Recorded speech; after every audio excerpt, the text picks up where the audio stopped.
Et si nous nous intéressons un instant à ce qui préoccupe les populations depuis des années dans les villes de l'intérieur, villages et même dans les hameaux les plus reculés du pays. Notre média, qui se distingue dans l'audiovisuel guinéen de par le traitement des sujets de proximité, a décidé de braquer ses projecteurs sur les conditions de vie des citoyens dans certaines localités de la sous-préfecture de Norasoba, préfecture de Sigiri. Ici, la vie en campagne n'est pas des plus reluisantes. C'est ce qui dénote du témoignage des habitants de la localité qui affirment vivre une précarité sans précédent. Des projets de développement sont entrepris partout à travers le pays, mais tardent à se concrétiser, contrairement à ce qu'on nous fait croire les autorités dans plusieurs localités de l'arrière-pays. Partout, les citoyens révèlent l'absence de l'État à travers le manque criard d'infrastructures sociales de base.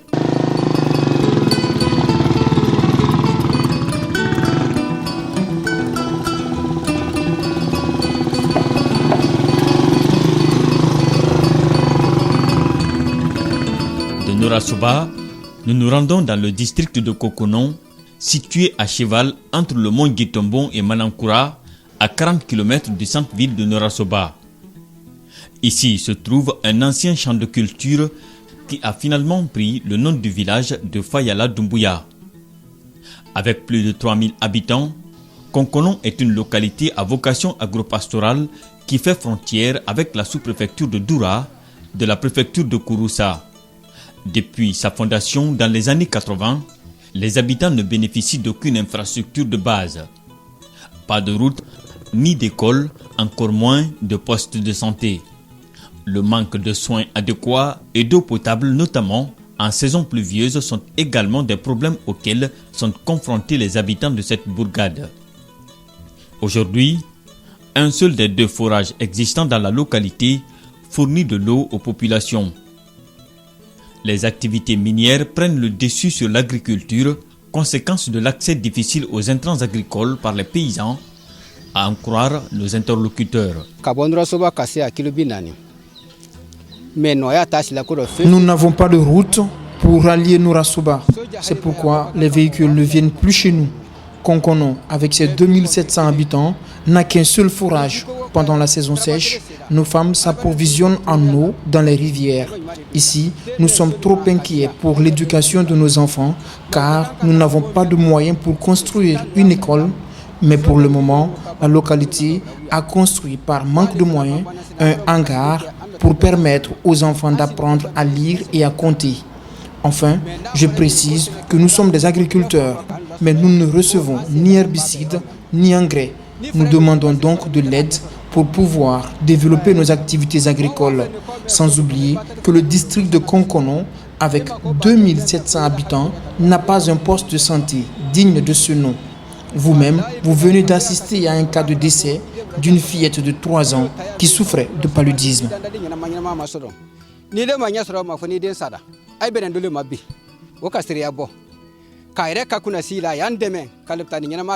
Ici, nous avons beaucoup de problèmes. Le problème d'accouchement, vraiment, c'est difficile. Parce qu'on n'a pas de salle vraiment là où on peut effectuer les accouchements. Et après l'accouchement, bon, il y a certaines consultations qu'on doit mener. Je veux vraiment que le ministre de la Santé nous aide vraiment pour construire un poste de santé vraiment dans la communauté de Konkono. Sinon, vraiment, nous avons trop de problèmes. Parce que l'accès est très difficile. Vous-même, vous avez vu, vous avez quitté Norasoba pour ici. Et pour quitter Norasoba pour ici, vraiment, la route n'est pas bonne. Pour conduire la moto, c'est des problèmes. Si tu n'es pas un bon conducteur, tu peux te renverser avec le malade. Kasi anya bi ku menna na no tema television ya anya mu ala ni kalulu urade mfa iya sababu nyuma ko so amara television ya anya bi gafa na atande amara du ya ko do nu nyala kira ala ni kalulu urale mfa jikwa gba na toro ya anka amara anya du ti to e ko karin kan dumbu ya amara toro jikwa do pampe kele iba se soko na so fa mo ya pampe kele jita do misi ya moye ya baye ya kalulu ware amara du ya ko do nu nya ya lakira amara television ya nya e ja fe nyi masu ya ne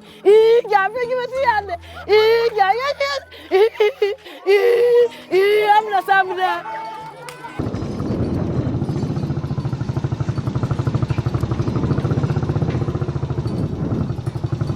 À 10 km de là, nous voici dans le district de Niamantomba.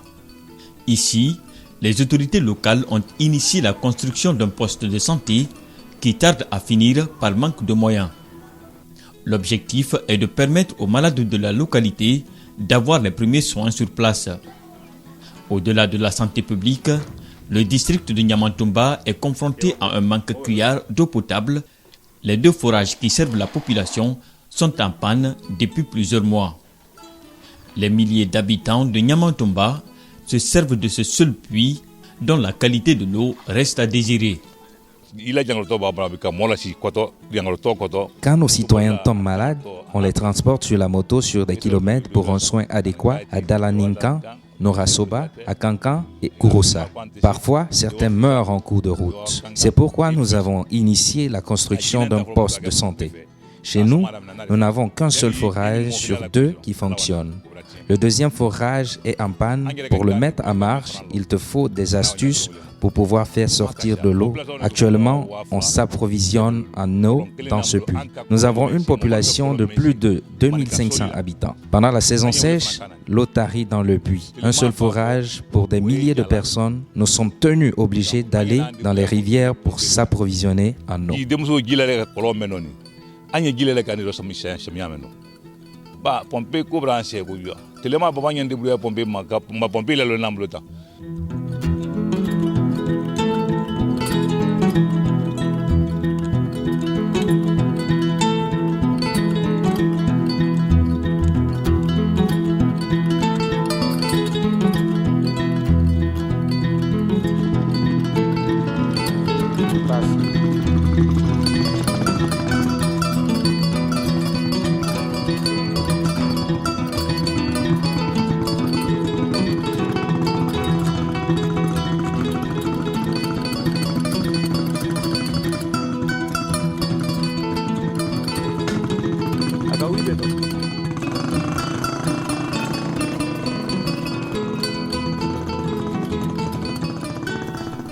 Fondé en 1918 par 2 frères amis, Sori Doumbouya et Nansira Lansine Traoré, Dalaninkan est une autre localité située à 50 km de la sous-préfecture de Norasoba, avec une superficie de 15 km² et une population estimée à 8227 habitants.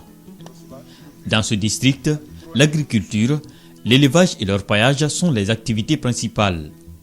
Contrairement au premier district, Dalaninkan s'active dans le développement local à travers la construction d'infrastructures de base comme ses bâtiments administratifs en chantier, notamment le bureau du sous-préfet, le bureau du district et une mosquée aussi en construction. Ces infrastructures ont été entièrement financées par la communauté. L'ambition des autorités locales d'être la sous-préfecture, la reprofilation des tronçons interdistrict jusqu'au chef de lieu de la sous-préfecture, la rénovation de notre poste de santé, la réalisation des forages, l'appui inconditionnel de nos groupements féminins.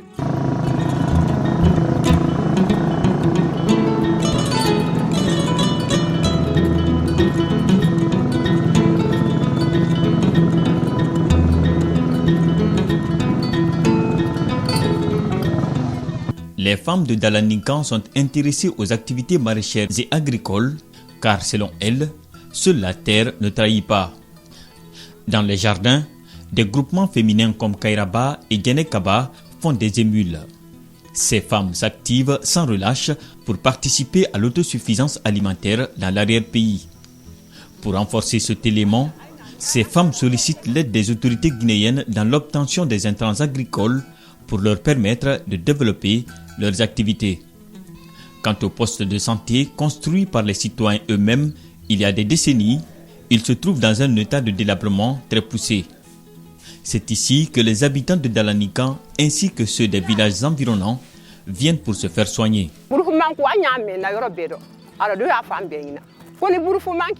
Nous avons toujours entendu que si les femmes se regroupent pour former une coopérative, il est plus facile de leur venir en aide pour leur permettre de développer leurs activités. C'est dans cette optique que nous avons formé notre regroupement maraîcher, car la terre ne trahit pas, mais nous ne recevons jamais d'aide. Nous n'avons pas d'intrants agricoles. Le peu que nous cultivons pendant la saison sèche, les animaux détruisent tous nos jardins par manque de protection. Nous lançons alors un appel au président guinéen pour nous venir en aide, car nous sommes unis dans une coopérative maraîchère, mais nous n'avons pas de matériel.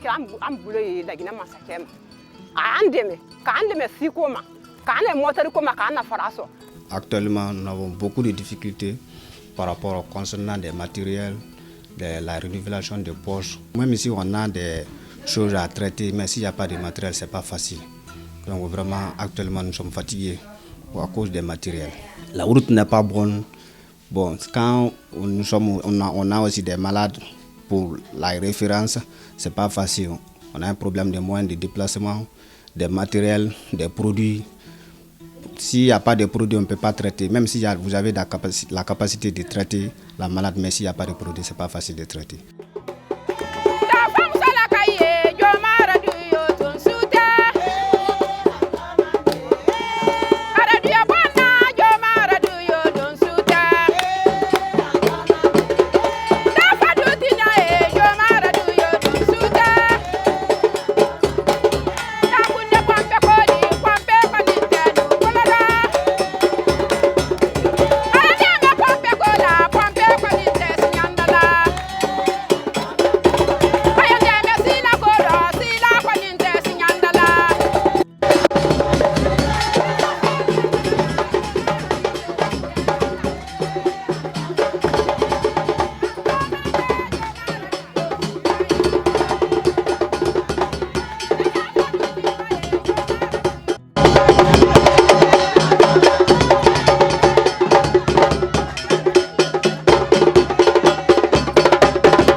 De l'autre côté de la rivière Lélé se trouve le district Léléda. Il est fondé par Mamadi Savané dans les années 40. Léléda est situé aussi à 70 km de Norasoba. Ici, ce sont les mêmes réalités que le district de Dalaninkan. Manque d'eau potable et de route, pour ne citer que cela. Conscient de son retard dans le développement local avec à la clé l'absence de l'État, les LEDA ne comptent pas baisser les bras. Les fils résidents et ressortissants ont fédéré les efforts pour amorcer le développement durable à travers la construction d'infrastructures sociales de base dans leur localité. Résultat, un forage mécanisé, une école franco-arabe, la résidence et le bureau du sous-préfet, un poste de santé. Le tout réalisé et financé sur fonds propres de la localité. Sous-préfecture, comment m'informer?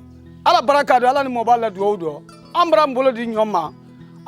Nous demandons au gouvernement de veiller sur le district Leleda. Depuis que le feu général Lansana Conté a construit une école primaire, nous n'avons aucune réalisation de la part de l'État. Notre district est confronté à un problème de personnel enseignant, routes, manque d'eau. Nous nous sommes inscrits en droite ligne pour amorcer le développement de notre localité à travers la construction de plusieurs infrastructures de base, notamment le bureau et la résidence de sous-préfet, un poste de santé et son logement, une école franco-arabe, un forage et 2 mosquées grâce au soutien de nos ressortissants. Notre objectif est de solliciter auprès du gouvernement guinéen l'érection de notre district en sous-préfecture car nous répondons à tous les critères pour l'être. École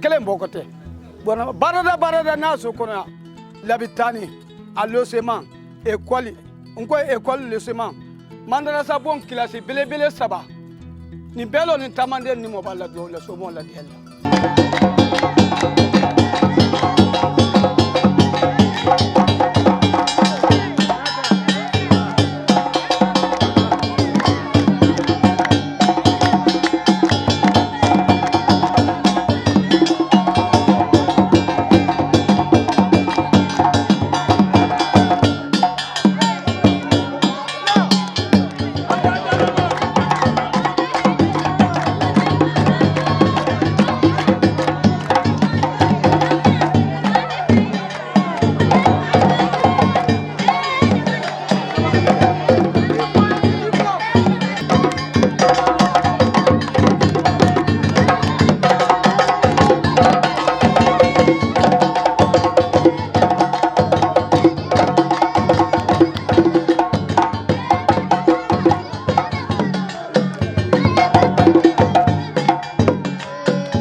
Les femmes, considérées comme le baromètre de la société, se disent conscientes de l'importance des groupements d'intérêt communautaire pour la vie de leur localité. Hélas, malgré tous ces efforts, elles sont confrontées à d'énormes difficultés dans l'acquisition d'intrants agricoles et le prêt bancaire pour le renforcement des activités génératrices de revenus. L'accompagnement du gouvernement est donc vivement sollicité.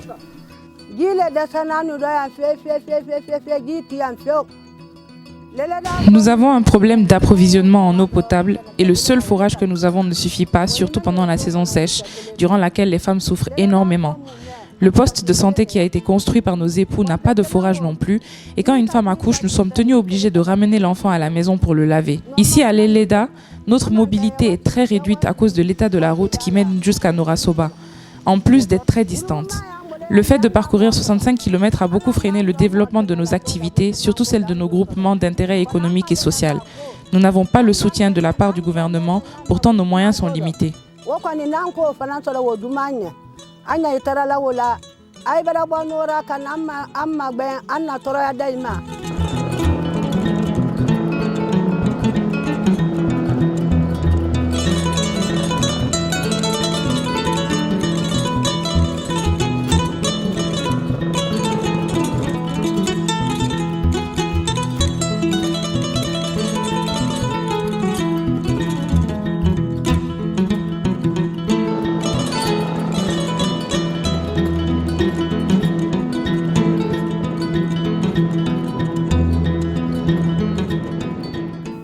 Signadala est une autre localité qui tire son nom d'une forêt d'arbres appelée dans la langue du terroir Singantou.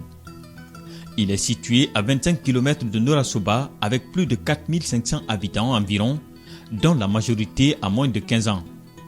Selon les statistiques, l'activité principale des citoyens reste dominée par l'agriculture et l'exploitation de l'or.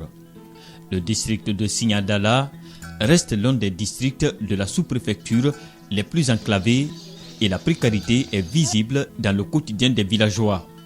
Le manque d'eau et d'infrastructures de base constitue également l'autre problème de la localité.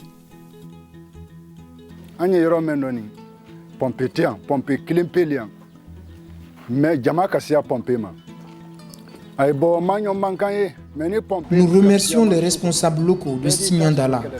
Ils ont pu construire un poste de santé et une mosquée pour les habitants. Cependant, nous souffrons en matière d'approvisionnement en eau potable. Un seul forage pour des milliers de personnes pendant la saison sèche. Nous formons des files d'attente de 4 heures du matin jusqu'à midi. Des femmes se disputent souvent. D'autres se rendent dans la rivière pour s'approvisionner en eau. Et cela ne nous met pas à l'abri des maladies hydriques. Nous avons construit une école en hangar pour permettre aux enfants d'apprendre à lire et à écrire. Nous n'avons pas les moyens de construire une école digne de ce nom. C'est pourquoi nous demandons ici l'aide du gouvernement. Donc, l'habitani bon men lona yere bulu ka banku se ka ke brikidi donc yo reni vinanye ka ke ko libo nyanamadi. À Signadala, malgré tout, on ne baisse pas les bras. Les édifices de fortune comme ce poste de santé, la mosquée et une école en hangar sont en construction et d'autres infrastructures sociales de base sont en voie de réalisation pour les citoyens de Signadala. Ils ont construit ce poste de santé de 4 pièces, une salle d'accouchement, une pharmacie, une salle de soins et une salle d'attente. Ma collaboration avec les citoyens se passe dans les conditions les meilleures. Cependant, nous sommes confrontés à un problème de matériel et de ressources humaines. Je suis seul ici. Quand les femmes enceintes viennent, j'ai des difficultés pour leur prise en charge.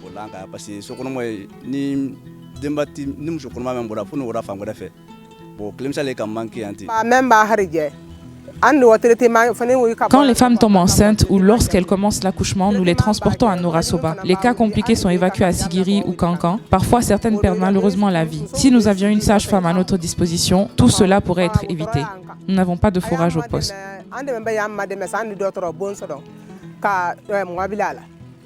Ici, à l'opposé du développement qui tarde à venir, les valeurs culturelles sont jalousement gardées. Les instruments folkloriques ont été au rendez-vous pour accueillir notre équipe de reportage.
Norasoba, à l'instar de plusieurs autres villages et villes de l'intérieur du pays, le manque de routes, d'eau potable, de structures sanitaires et éducatives entrave le développement local.